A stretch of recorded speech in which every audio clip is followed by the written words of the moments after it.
ምን አይነት ማትረባ ሰው ነህ? ምን አይነት ወራዳ ነህ? ሚስት በላይ ላይ እንደማገጠች እያወቅ ዝም ትላለህ? አንተ ወንድ አሰዳቢ ነሽ።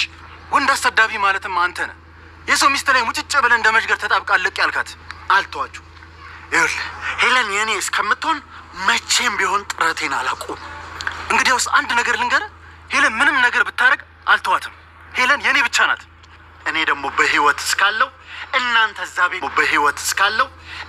እዛ ቤት ውስጥ የደስታን ህይወት አትኑሩ።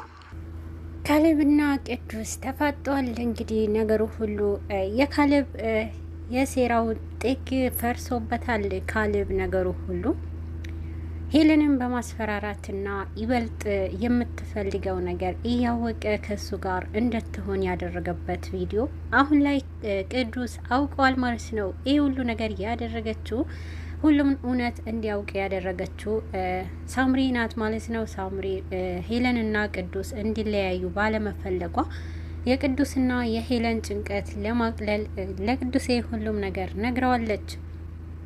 አሁን ላይ አክስት ተብዬው ፋሲካ ሁሉንም ነገር ተደርሶባታል። መስኪ ከሷ ጎን ሆና ይበልጥ ካሌብንም ጥላ ለራሷ ከፋሲካ ካክስቷ ጋር እንደምትሰራ ከነገረችው በኋላ ከኋላ የመጣችው ፋሲካ መስኪንም ወደ ኋላ በማስቀረት ይበልጥ ከካሌብ ጋር ትመሳጠራለች። በድብቅ ካሌብን በማግኘትና ፋሲካ ስለ ሄለን ውድቀት ታቅዳለች።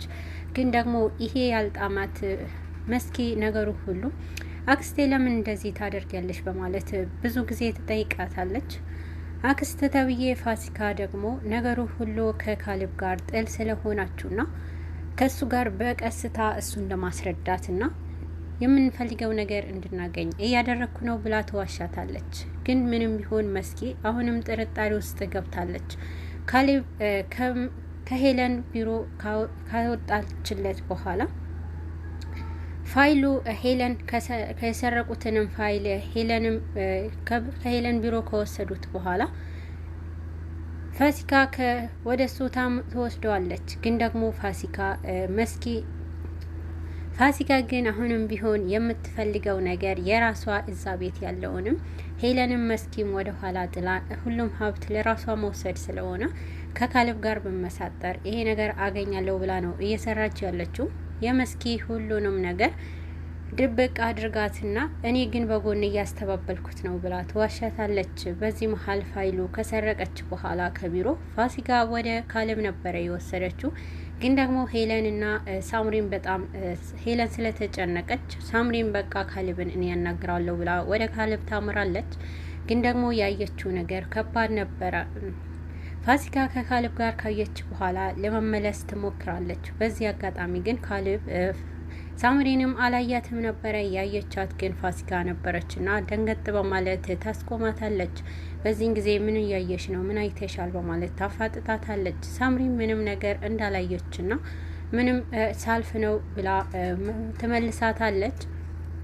ሳምሪ ነገሩ ሁሉ ወደ ሄለን መጥታ እውነቱን ለመናገር ትሞክራለች። ግን ደግሞ በመሀል ይሄ እውነት ከነገርኩት ቅዱሴም አጠዋለሁ ብላ ፍራቸዋንም ጨምሮ እንደጨመረ ትነግራታለች። ቅዱስን አታጭውም፣ እውነቱ ግን አሁን ላይ ይበልጥ ብትናገሩ ይሻላል ብላት ነበረ ሳምሪ። አሁንም ቢሆን ካሌብ ጋር የደረሰው ባዶ እንደሆነና ካሌብም ያረጋግጣል። በዚህ መሀል ከፋሲካና ከካሌብ ከባድ ጭቅጭቅ ውስጥ ይገባሉ።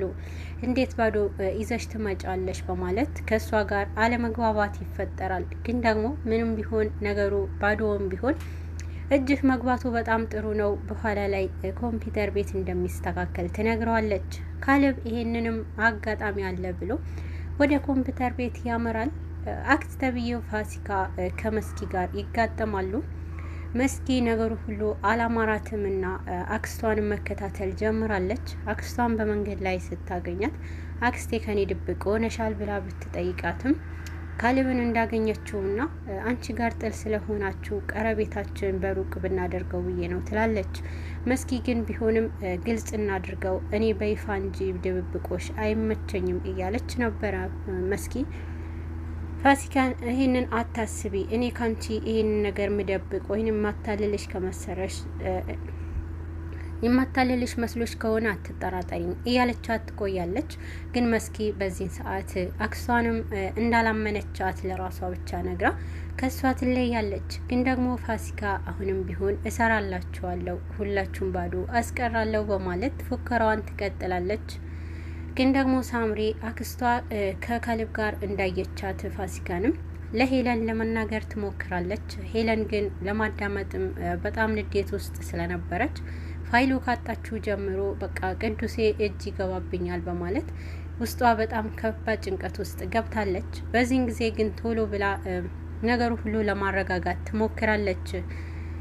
ግን ደግሞ ሳምሪ ማወቅ ያለብሽ ነገር አለ፣ ዋናው በራስሽ በሆነ ሰው ነው የምትከጂው እያለች እውነቱ ለመናገር በምትሞክር ሰዓት አጋጣሚ ቅዱስ ወደ እነሱ ይመጣል።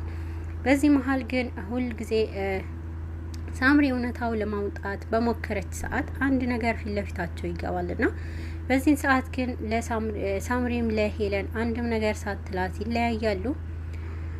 ለቅዱስ አሁንም ቢሆን ፋሲካ እነሱንም መከታተላቸውን አላቆመችም። ግን በዚህ መሀል ሄለን እንደተጨነቀች ስለገባው ሄለንም የደበቀችው ነገር እንዳለ ጠርጥሯል። ቅዱስን ጭንቀቷ ምንድን ነው ብሎ ለሳምሪ ሊጠይቃት ይገባል። ሳምሪም ግን አሁን ላይ እውነቱ በመናገርና ሄለንም ደህና እንዳልሆነችና ጭንቀት ውስጥ እንዳለች ትነግረዋለች። ቅዱስ ይህንን ነገር ስለተረዳ ሁሉንም ነገር ከሳምሪ ይጠይቃታል ማለት ነው። ሳምሪ ግን እውነቱን ከነገረችው በኋላ ወደ ካሌብ ለማምራት ከቤት ይወጣል ማለት ነው። በዚህን ጊዜ ግን ፋሲካ ከውጭ ነገሩ ሁሉ ከካሌብ ጋር ጨርሳ ይበልጥ አሁን ላይ እውነቱ ይወጣል ብላ ስላሰበች ከቅዱስን ፋሲካን ወዴት ትሄዳለክ በማለት ታፋጥጠዋለች። ቅዱስ በገዛ ቤቱ ወዴትስ ቢሄድ ብሎ ቢላትም አንተ እኔን እንዲያታናግረኝ እያለች በሙሉ ኮንፊደንስ ልክ የራሷ ቤት አስመስላ ነበረ ቅዱስንም በጣም ስትቆጣው የቆየችው። ቅዱስ ግን በዚህ ሰዓት በጣም ስሜታዊ ሆኖና ነገሩ ሁሉ ይበልጥ ፋሲካ ሲጀመር አመጣጧ ሁለቱን ቤተሰቦች በጣጣ የቅዱስና የሄለንም ህይወት በጣጣ ብዙ የራሷ የሆነ ነገር ከዛ ቤት ለመውሰድ ነው። ነገር ግን መስኪም እንደምትተባበራት ከነገረቻት በኋላ ይባስ በጣም ተንኮሏ ብሶባታል ማለት ነው። ቅዱስ አሁንም ከፋሲካ ጋር ያልሆነ ነገር ውስጥ ገብተዋል። ከዚህ ቤት እንድትወጣና ይበልጥ ከኔና ከሄለን ህይወት ውጪልን፣ አትበጥብጭን በደስተኝነታችን እያላት ቆይተዋል።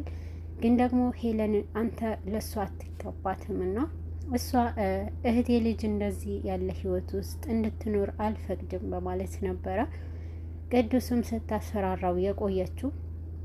ቅዱስም በእኔና በእሷ ፍቅር ውስጥ ለመግባት እየሞከርሽ ነው፣ ከቤት ውጪ ምንድን ነው የምትፈልጊው እያላት ከሱ ምንም እንደማትፈልግና ግን ደግሞ አንተ ምናልባት የረሳኸው ይመስለኛል እኔ ጋር ያለህንም መረጃ እያለች ታስፈራራዋለች። ቅዱስ ስሜታዊ ውስጥ ገብተዋል። በዚህን ሰዓት ቅዱስ ይሄ ባለችው ሰዓት ምን እንደምትፈልግ ቢጠይቃትም እኔ ግን አሁን ላይ ይሄንን መረጃ ለእሷ ካሳየኋትና ልጅ እንዳለ ረሳሁ መሰለኝ፣ ደግሞ ይሄ ከካድክም ልጅቷም ትጠራለች በማለት ነበረ ስትነግረው የቆየችው። አሁን ላይ ቅዱስ በጣም ከባድ የሆነ ስሜታዊ ውስጥ ገብቷል። ሄለንም ላለማጣት የፋሲካንም የምታደርጋቸው ነገሮች ብዙ ጊዜ ታግሶ ነበረ።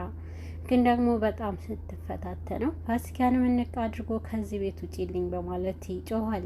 በዚህ ሰዓት ፋሲካም ስትጮህና ሄለንም ትደርሳለች። በዚህን ጊዜ አክስቴ ምንድነው ያደረካት እያለች ሄለንም ከቅዱስ ጋር ጸብ ውስጥ ትገባለች። ግን ደግሞ አሁንም ቢሆን ሄለን ቅዱስ ስሜታዊ በመሆኑ ነገሩ ሁሉ ወደ ካሌብ እየሄደ ነበርና ፋሲካም የያዘችው እሱም ወደ ካሌብ ያመራል። በዚህን ሰዓት ግን ይበልጥ ደግሞ ፋሲካ ለሄለን ያልሆነ ሀሳብ ውስጥ ታስገባታለች። መጥፎ ሀሳቦችንም እንድታውቅና ይበልጥ ደግሞ እሱ ታማኝ እንዳልሆነና ቅዱስም እንደማታውቀው የሆነ የተደበቀ ነገር እንዳለው ትነግራታለች። ሄለንም እሷ እንደማታስበው እንዳልሆነ ከነገረቻት በኋላ ውስጧ ጭንቀት ውስጥ ይገባል።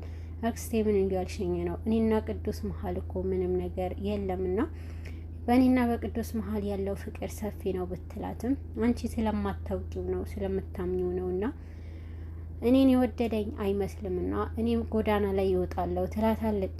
ሄለንም በዚህ ሰዓት አይሆንም ብላ እየተከራከረቻት እያለ ግን ደግሞ ባልሽን እኔን እዚህ እንደሆን አይፈልግም፣ ግን ደግሞ መጠንቀቅ አለብሽ ብላ ያልሆነ ሀሳቦች ጭራባት ትሄዳለች። በዚህን ሰዓት ሄለን መብከንከኗ ጀምሯታል። ግን ደግሞ ሳምሪ ሁሌም እያረጋጋቻትና ቀስ ብላ እንድታስብ ታደርጋታለች። በዚህ መሀል ካሌብም ከቅዱስ ጋር ፊት ለፊት ይጋጠማሉ።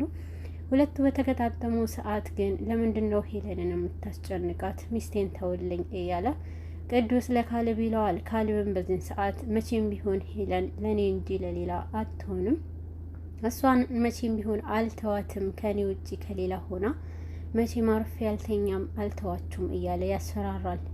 ይህ ነገር የምታደርገው ታዲያ ሁሌም በቪዲዮ እያስፈራራህ ለራስህ ልታደርጋት ነው እንዲህ የምታስበው እያለ ይነግረዋል። በዚህ ሰዓት ካሌብ ይደነግጣል። ነገሩ ሁሉ አንተ ቪዲዮ እያወቅክ ነው እንዴ ወንድ አሰዳቢ ነክ እያለ ቅዱስም ይነቀዋል።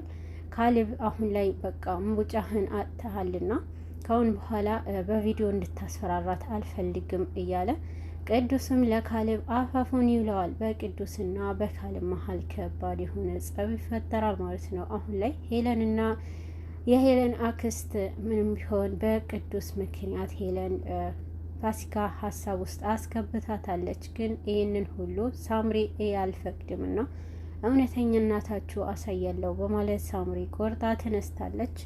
ግን ደግሞ ካሌብም ካሁን በኋላም እንደማልፋታችሁ ማወቅ አለባችሁ ብሎ ቅዱስንም ያስፈራራዋል።